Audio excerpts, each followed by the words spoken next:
बॉलीवुड का जिक्र जब भी होता है तो हमारे जहन में एक चकाचौंध से भरी दुनिया की तस्वीर बनने लग जाती है।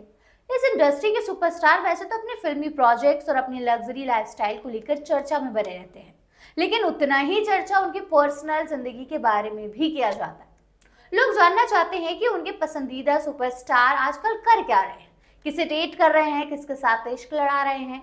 लोग सबसे ज्यादा अपनी पसंदीदा सुपरस्टार की लव लाइफ के बारे में जानना चाहते हैं। उसमें लोगों को बहुत ज्यादा इंटरेस्ट होता है। बॉलीवुड के स्टार्स की लव लाइफ काफी ज्यादा कॉम्प्लिकेटेड होती है। जोड़ियां टूटती हैं, बनती हैं, बिखरती हैं, सब कुछ होता है। कुछ स्टार्स अपने दूसरे तीसरे रिलेशन के बाद शादी करके एक जगह सेट हो जाते हैं, लेकिन कुछ स्टार्स ऐसे भी होते हैं जो एक या दो या तीन नहीं बल्कि कई कई रिलेशनशिप में रहते हैं या रह रहे होते हैं।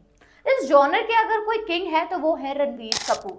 जी हाँ, रणबीर कपूर को बॉलीवुड का प्ले बॉय कहा जाता है। Avantika Malik, Nandita Mahtani, Sonam Kapoor, Deepika Padukone, Priyanka Chopra, Katrina Kaif, Angela Johnson, Nargis Fakhri, Ameesha Patel, Mahira Khan. अरे लिस्ट बहुत लंबी है, लेकिन आखिर में वो आलिया भट्ट पर आकर रुक गए और सेट हो गए। यही वजह है कि मौजूदा जनरेशन के प्लेबॉय के तौर पर रणबीर कपूर को पहचाना जाता है। लेकिन अगर हम कहें कि रणबीर कपूर से पहले बॉलीवुड के प्लेबॉय कौन थे, तो क्या आप इसका जवाब दे पाएंगे? चलिए, ज्यादा अपने दिमाग पर जोर मत डालिए, क्योंकि अपने इस सवाल का जवाब मैं खुद ही दे देती हूँ। रणबीर कपूर से पहले बॉलीवुड का प्लेबॉय खिलाड़ी कुमार यानी अक्षय कुमार को कहा जाता था। नहीं यकीन हो रहा? तो चलिए हम आपको सबूत के साथ बताते हैं कि अक्षय कुमार आखिर क्यों दिल फेक आशिक समझे जाते थे। और इसे समझाने के लिए चलिए हम आपको उन हसीनाओं के नाम बताते हैं जिनके साथ अक्षय कुमार रिलेशनशिप में रहे। हाय, मेरा नाम आमिना है और आप देख रहे हैं आपकी खबर। इस लिस्ट में सबसे पहला नाम आता है रवीना टंडन का। अक्षय और रवीना टंडन 90 के दशक के सबसे पॉपुलर स्टार्स में से एक थे। इन दोनों को पहली नजर का प्यार नहीं था, बल्कि ये दोनों फिल्म मोहरा के दौरान मिले, फिर दोस्त बने और फिर दोनों एक साल बाद डेट करने लगे। इसके बाद इनका रिश्ता 3 साल तक चला। लोग तो उनकी शादी के अनाउंसमेंट तक का इंतजार कर रहे थे। यहाँ तक कि 1999 के स्टारडस्ट के इंटरव्यू में रवीना ने यह भी कहा था कि अक्षय कुमार ने उनसे शादी करने का प्रॉमिस किया था। तब ये अफवाह भी उड़ी थी कि दोनों ने मंदिर में सगाई कर ली है। इसके बाद अक्षय और रवीना अलग हो गए। इसकी वजह अक्षय कुमार के कैसिनोवा वाले बर्ताव को समझा जाता है। रवीना के लिए प्यार में वफादारी बहुत जरूरी थी, लेकिन अक्षय हर हीरोइन के साथ फ्लर्ट करते थे। उनके अफेयर्स की खबरें भी सामने आया करती थी। बस इसीलिए रवीना ने अक्षय से अपनी राहें अलग कर ली। अब नाम आता है बॉलीवुड की एवरग्रीन ब्यूटी रेखा का।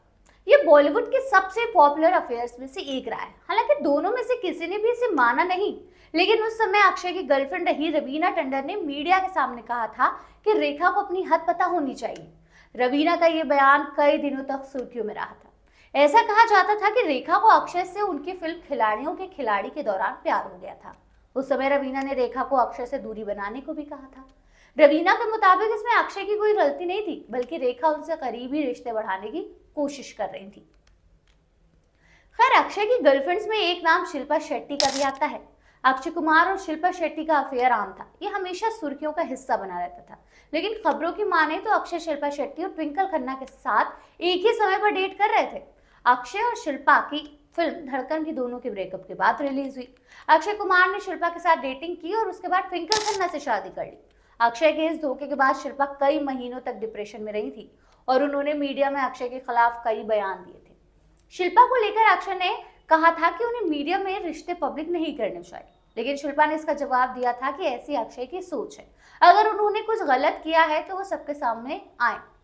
इसके बाद शिल्पा शेट्टी और ट्विंकल खन्ना की दोस्ती भी टूट गई। खैर, अब नाम आता है पूजा बत्रा का। पूजा बत्रा एक दौर में सबसे पॉपुलर मॉडल हुआ करती थी और इंडियन सिनेमा में उनका डंका बजता था। नागार्जुन स्टारर तेलुगु फिल्म सिसिंदरी से एक्टिंग में डेब्यू करने वाली पूजा ने हिंदी सिनेमा को भी दर्जनों हिट फिल्में दी।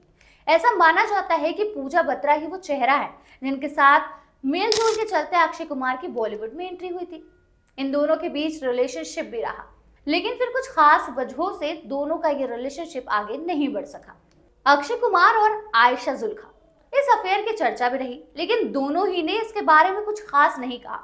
इन दोनों की जोड़ी अपनी पहली हिट फिल्म खिलाड़ी के बाद रातों रात मशहूर हो गई थी और फिर इनकी ऑन स्क्रीन केमिस्ट्री को देखकर ये अफवाह आम हो गई कि ये दोनों कपल है। कई दिनों तक ये सबके सामने चलता रहा और उसके बाद फिल्मी जोड़ी के साथ अपने आप ये अफवाह भी बंद हो गई।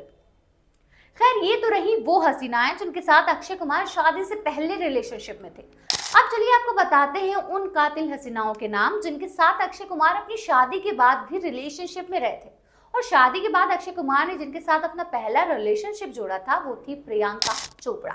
जी हाँ, अक्षय कुमार और ट्विंकल खन्ना की शादी के बाद ऐसा लग रहा था कि अब उनके अफेयर की चर्चा खत्म हो जाएगी, लेकिन ऐसा हुआ नहीं। अक्षय कुमार का शादी के कुछ साल बाद ही प्रियंका चोपड़ा के नाम से जोड़ने लगा नाम। प्रियंका और अक्षय की ऑन स्क्रीन केमिस्ट्री के पीछे कहीं ना कहीं उनकी ऑफ स्क्रीन केमिस्ट्री भी थी। ऐसी खबरें आम हो गई, दोनों में से किसी ने इस पर कुछ बोला नहीं, लेकिन ये अफवाह भी सामने आई कि अक्षय कुमार को प्रियंका चोपड़ा के साथ काम करने से ट्विंकल खन्ना ने मना कर दिया। उसके बाद दोनों की कोई फिल्म साथ में नहीं आई। वैसे प्रियंका चोपड़ा के बाद अक्षय कुमार का नाम कैटरीना कैफ के साथ भी जोड़ा गया। नमस्ते लंदन, सिन इज किंग, हमको दीवाना कर गए, वेलकम जैसी फिल्मों को करने के बाद इन दोनों का नाम भी सामने आया। कहा गया कि दोनों रिलेशनशिप में हैं, हालांकि बाद में इसे कोरी अफवाह बताया गया। बहरहाल इतने नामों के बाद तो ये तो कंफर्म है कि रिलेशनशिप के मामले में अक्षय कुमार रणवीर कपूर से कहीं ज्यादा आगे हैं। लिहाजा अगर हम बॉलीवुड के सबसे बड़े प्लेबॉय का जिक्र करेंगे तो उसमें पहला नाम अक्षय कुमार का ही आ जाएगा। कैसी लगी आपको ये स्टोरी, कमेंट में बताइएगा। और अगर आपको बॉलीवुड से जुड़ी ऐसी स्टोरीज देखना पसंद है तो हमारे चैनल को सब्सक्राइब करना बिल्कुल भी मत भूलिएगा।